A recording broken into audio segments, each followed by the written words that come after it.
যে খবরের দিকে আমরা নজর রেখেছিলাম, যেখানে আজ হালি শহরে পৌঁছে যান মুখ্যমন্ত্রী এবং সেখানে মৃত তৃণমূল কর্মীর পরিবারকে ধন্যবাদও জানান মুখ্যমন্ত্রী, কারণ রাজ্য সরকারের ওপর আস্থা রেখেছে মৃত তৃণমূল কর্মীর পরিবার। মৃত্যু নিয়ে রাজনীতির সুযোগ দেয়নি মৃতের পরিবার, এমনটাই মন্তব্য করেছেন মুখ্যমন্ত্রী।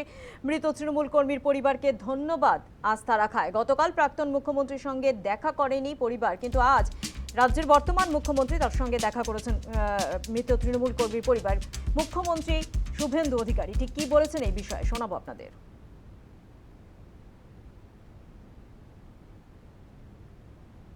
পরিবারকে আমি হোম মিনিস্টার, বছরে 3টে অ্যাটেন্ডেন্ট পাই।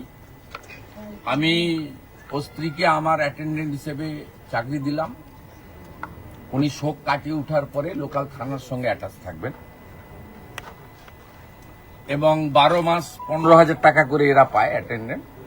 12 মাস কমপ্লিট হলে গ্রুপ ডিতে পার্মানেন্ট হয়ে যায়, কারণ বাকি চাকরি তো পরীক্ষা দিয়ে হয়, আমরা তো ভাবে চাকরি দিতে পারি না। She agreed.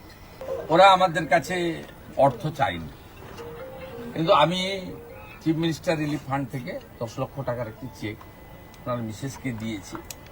যেটা আপনাকে নিতে হবে না, আপনাকে একটা চাকরি, ছোট চাকরি হলেও দিলাম আমরা।